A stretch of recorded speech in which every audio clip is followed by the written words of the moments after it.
My name is Nick Zamora, in case some of you didn't catch that. I'm going to be talking today about a specific grassroots project that we are running in Zimbabwe. And I'll give you an overview of what we are trying to achieve and how we are approaching childhood education. The project we run is called the Lillian Watson Values. This project is a grassroots venture philanthropy initiative that was started by my parents, Lillian and Watson Zamora, as a community-based initiative to help struggling community students in areas of education and human development. I could not put a date exactly as to when they started, but I could remember way back as 1985 when I was in the 4th grade, and they were always saying so-and-so doesn't have school fees, or they can't stay at their home anymore, they need somebody to help them, and they would take in that child and send them to school as their own.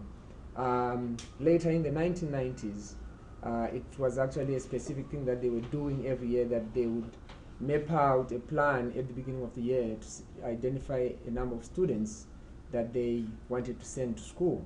And they did this over the course of the year until my father's passing about 4 months ago.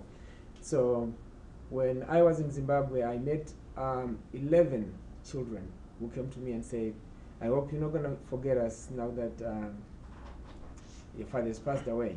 And when I came back, I made it my mission that this was going to be one of the most important things I was going to partake as an initiative that I would carry around wherever I go to find and identify and find help for these students. I'm going to give you a brief background as to why it really mattered to me to do this grassroots philanthropy project. I grew up in Zimbabwe. I went to school all the way up to college in Zimbabwe, and I was educated in the rural areas. My parents, however, my mom was a teacher and my father was a businessman in the rural areas, which means they were pawns among paddles. They were not wealthy people, but they had better means than most people who lived around us. And they didn't have access to a lot of anything, but they had access to some of the things that most people in the community could not have. So we never really wanted for food per se, but we didn't have that much variety of food. So other families were actually struggling to the point of they did not have the option of what they're going to eat. And my parents took it upon themselves that these families could come and whatever they can give to my parents would give them whatever they want. So there was a sort of barter trade where they, somebody could come and work for them, say, repair a fence, which would probably not be worth more than $1, but they would be paid in, say, grain or vegetables that would be worth maybe $10. And I saw this as a way of trying to help people, but without looking like a person who's emasculating anybody who comes to them and handing out things. They would always say, what can you do so that we can give you what you want? And when my brother and I were talking about helping the students a few years ago, we were just putting money in Western Union and sending money home, and we didn't really care what happened to it.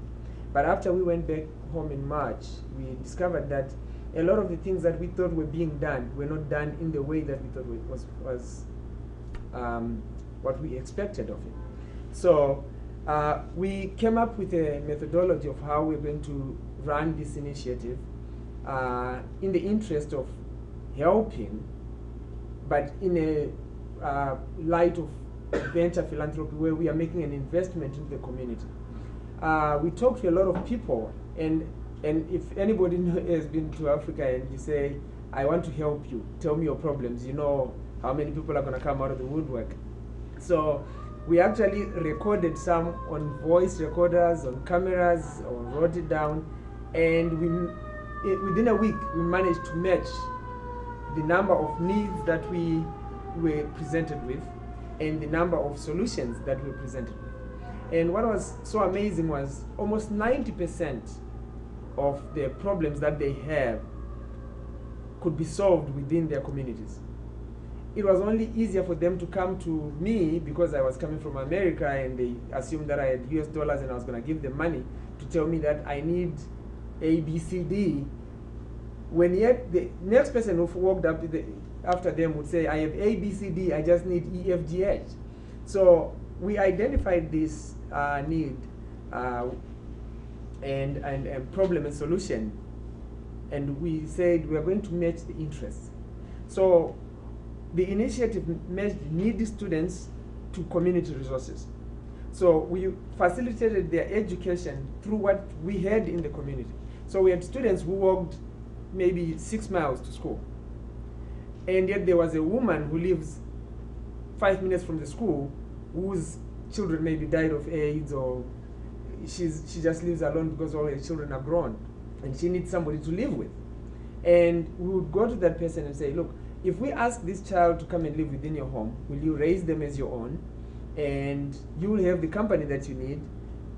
And it's very communal in my culture. It's actually a benefit to have somebody live in your house than, like here you'd start thinking of your bills and stuff. Over there, it's actually good to have, especially like teenage girls, if they live in the home, they help cook, they fetch water. It's not child labor, it's just a way of life. And we identified a lot of students, and I have to mention one by the name Lisa Makuvu. I mention it because we were driving almost around 9:30 at night. African night is as dark as you can imagine.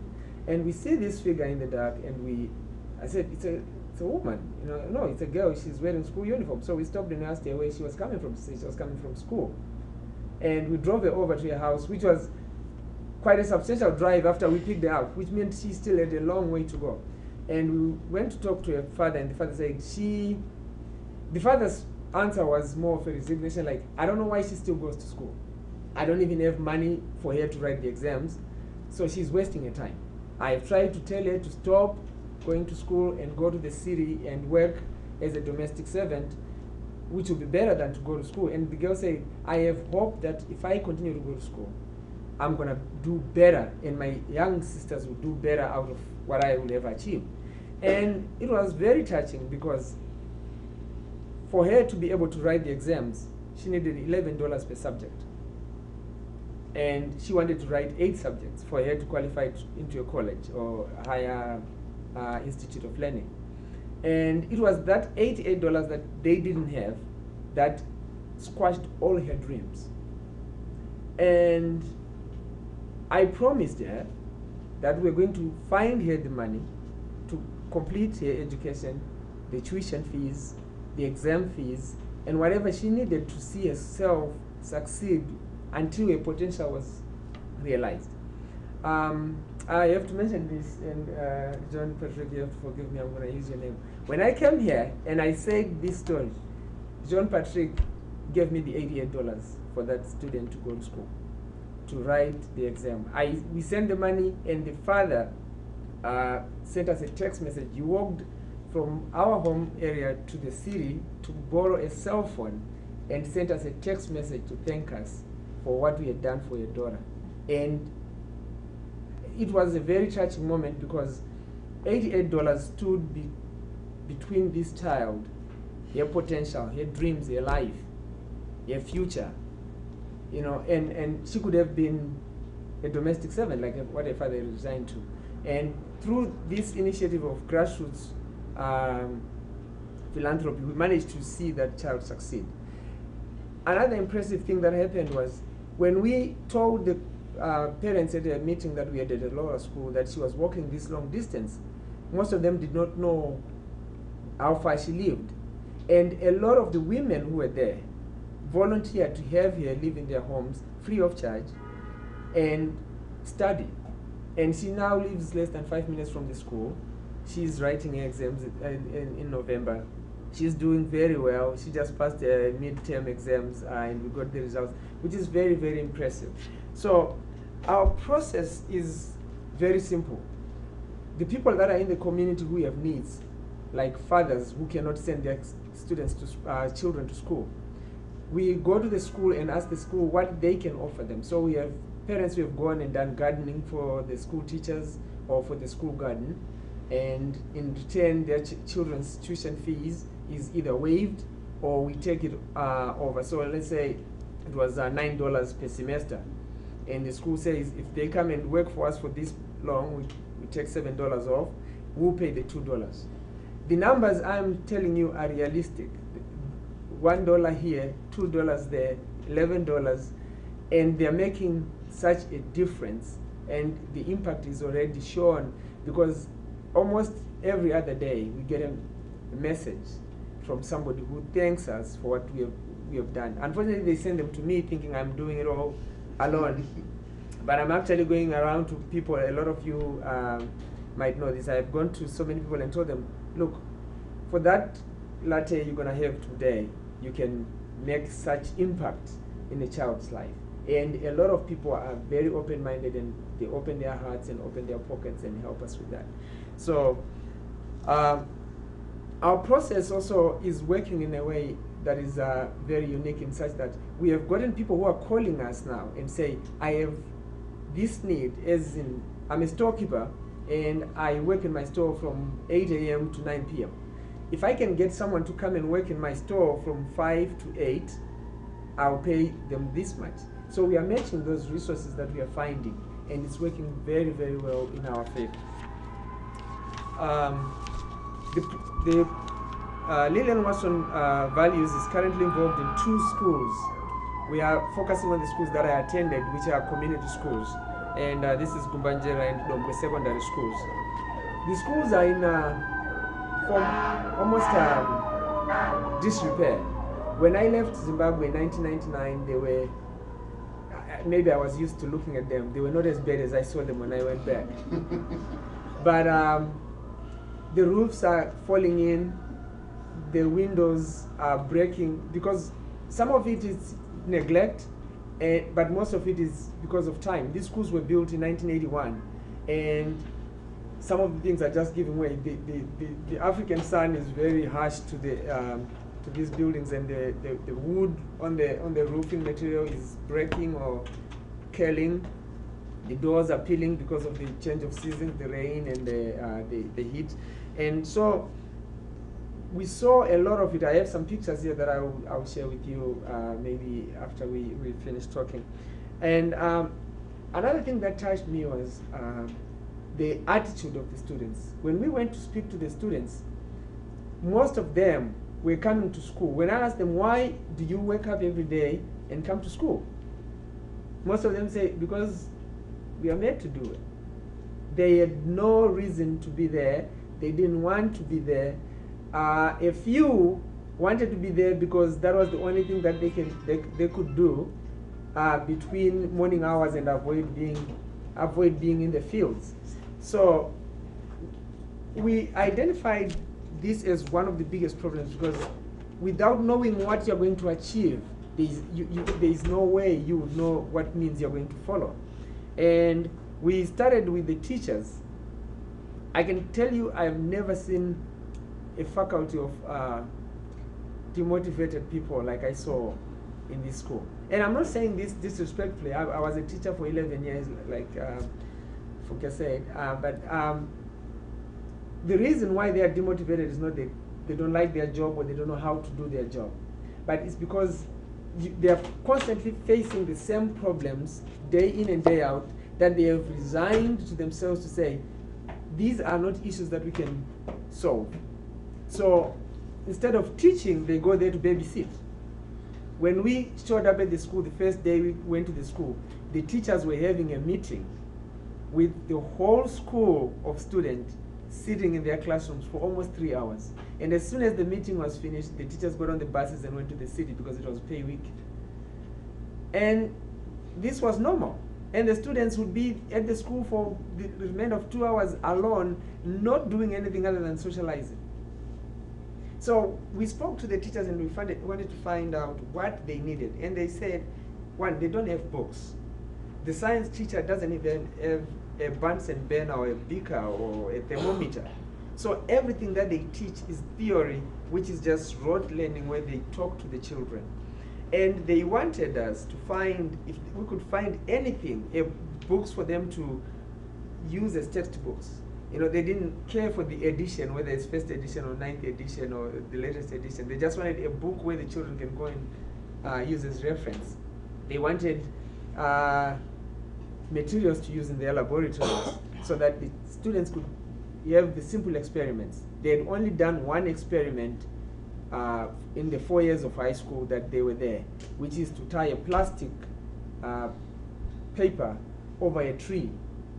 And I'm sure Simba is laughing because that was one of his experiments that he probably did, right? And this is the only experiment they could do to prove that trees breathe. They couldn't do anything else. So they asked us to find them material for them to use in their classroom to teach. And they will teach. And I believe that they will, because when we asked them for what they really wanted in their communities, not one of them said we want better housing or want a better transportation to and from the school. They talked about what the children needed in their classrooms. So we have tried to do the best that we can to find these things with very little success so far, but I have hope that we will find the things that we are looking for, because they are there and people have them, or people have access to them, and they will be willing to help if they know how to. And I ask you, present today, to help if you can with those things that will help improve the quality of learning in the classrooms. I know the frustration, because when I was teaching, not only in Africa, but when I was teaching in DC public schools just across the river, it was very difficult for us to do some of the things that we wanted to do. And I wasn't happy to do those things in class, because it was just sheer labor for no gain. You know, and as compared to when I transferred and I was teaching in Montgomery County Public Schools, where I had the things that I wanted, the tools that I wanted. So the same feeling that they had, where they get frustrated by not having the right tools to produce the right results. I can identify with them, and I know if we find them those things, they will improve the quality of education in their children. And this can be from the first schools that I'm working with, going outward across Africa. I'm sure the need is the same. We also came up with the idea of giving teachers incentives. And the incentive that they wanted the most was teach us how to teach, because some of them went to college, some of them didn't. And they were like, if we can bring somebody who teach us how to teach some of the content that we have, it will be to us better than getting an extra $5 or $10 on our paycheck, which is very humanitarian of them to think that way. We also spoke with teachers who were in the practical subjects, which are very popular in Southern Africa. Teachers who teach dressmaking, bricklaying, agriculture, food and nutrition. And what was said was, the food and nutrition teacher, a female young lady who had come out of college, came to a school to teach food and nutrition, where the school had not one book for food and nutrition, no food at the school. So all they did was tell the kids about foods that they can't find, that the kids can't afford, and literally it was like coming to taunt them of the things that they don't have. And we wanted to start an initiative where we can find them a food bank where they can use these foods to cook, to learn to cook in class. And we thought we could match that with their garden. If we can grow something in their garden, raise some animals, use those same products that they're raising into the classroom to cook. So if they want to cook chicken and the chickens are being raised in their agriculture class, they can learn to do that, and we can have people doing markets where they sell the stuff that they cook, which are very popular in West Africa. But in Southern Africa, you know, we don't have much except for roasted corn and a little bit of braised meat. So we wanted to match those needs. The bricklayers, they didn't have the bricks, they don't have trowels, they don't have cement, they have nothing to do bricklaying with. So bricklaying is taught as a theory, which is like learning swimming on the internet. And it's sad because these kids are so brilliant, they'll tell you everything that there is about buildings construction and bricklaying, but they've never done it. And I don't think any one of you will hire someone who did theory in bricklaying to come and build their house. But if we can facilitate them to get these things, there's a very good chance that they will be hired within their own communities to build homes for people. And the teachers in these subjects pledge that if we are given these materials, the way they are going to give back to the communities after 1 o'clock when the students are done, they will invite parents from the community and teach the men to be bricklayers, and in turn the men will be taught to build once they are building school structures that they need. So when we left in March, I told them we could pay for some cement and some bricks, and they started to build a lab in the hope that we are going to help them finish the lab. So they have already started. I have seen the pictures, and it's very impressive that the teachers are taking their time out of teaching, out of resting, out of everything else that they could be doing to build a school where they work. They don't belong there. They could be transferred next week, but they're taking this initiative because they want to give back. So we are running a project, an initiative here of grassroots philanthropy, and they are giving almost more than what we are giving them. And it is impressive, and it will be remiss of us to not help these people achieve their dreams. Another positive thing that came was the infrastructure maintenance. We discovered that most of the windows that were breaking at the school were breaking because they were left open, and when the wind blew, it would blow those windows shut and they would shatter the window pane. And nobody really cared. If they were left on Friday open, nobody went there to close because they didn't feel like it was anything to do with them, although they were the ones who were called on Monday.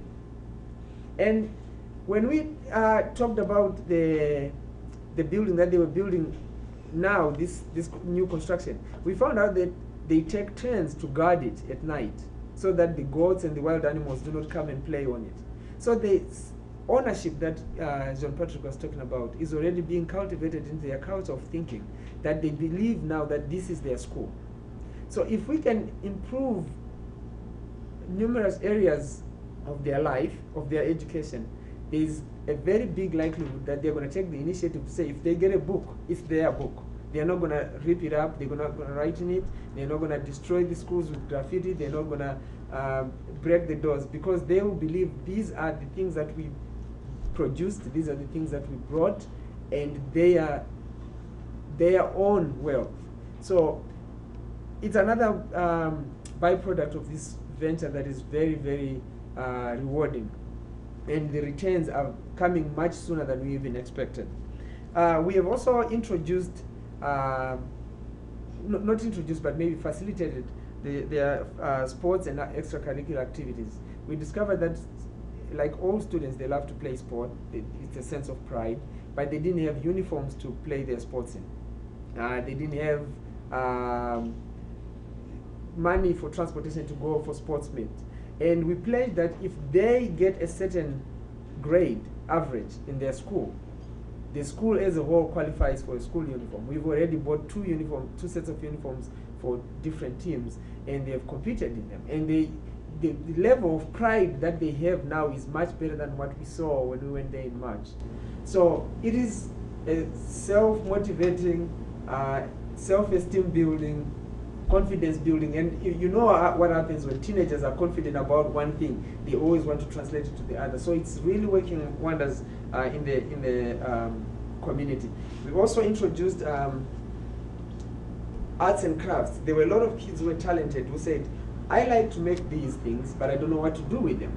So we found markets for them. So people that we know in the cities who sell arts and crafts are now going there and telling them, if you make so much of this item, I can come and buy it. And if they can get some income out of that, they'll be able to sustain themselves through their education. And that also is working well, although it's taking a little bit longer because they do not have the resources to really you have 20 or 30 pieces done in one sitting. So the people who are coming to buy are not getting these orders satisfied as they wish. And I have to say to you, the monitoring that we are doing, the overseeing that we are doing is actually done from their initiative. They are the ones who are telling us what to monitor. They tell us what they want us to check as a benchmark.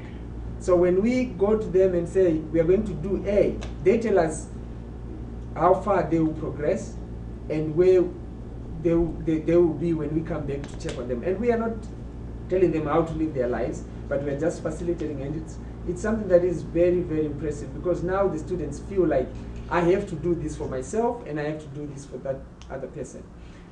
This is something that I thought grassroots philanthropy is working better than, you know, like when multinational organizations go into Africa and give things out. There is no red tape. There is direct intervention when there is a problem. There is quick results. And they also have a sense of, I am doing this because somebody sacrificed. I have to sacrifice. And if they were getting this, say, from Red Cross, it would be like, so-and-so works for Red Cross. They are getting their paycheck. I am getting this. So we are even. Kids who have been sent to some schools by those big organizations drop out because nobody really follows up to see how far they are doing. And they don't have any motivation as to why they are doing it. So when they fall back, they just fall through the cracks and nobody monitors them. Unlike in our situation where if I match a name to say, Jean Patrick paid Lisa's fees, I tell that student where the money came from. And that I have to tell this person at the end of November and in February when your results come, how well you did. So they know that if they fail, they're disappointing someone, a real human being that expects a lot out of them, who sacrificed for them. In closing, I have to say, we have budgeted the things that they need. And to sum it up in one figure, I think to change the lives of almost 1,900 students is costing us about $51,000. That's very, very little per child. We are talking of $11 per child to write an exam, $7 per child to attend school for 3 months. We are talking about buying school uniforms or shoes for some upperclassmen, so that when they leave school, they have uniforms are used to go even to look for a job when you graduate high school. So when they have these things, they not only work in their going to and from school, they work beyond their school years. So I beseech you, I ask you, if you have any access to anything that you think will help us, we are more than willing to accept it and find a way that it can help these children. And it is the will that is more important. We have gotten people who have come to us and say, I just need to call them. I don't have money to give them, but if I can call the school and talk to the headmaster or talk to the students, I will do that. And it actually motivates them. So if a voice can motivate them, imagine what a gift will do to their lives. And I will leave it at that. Thank you very much.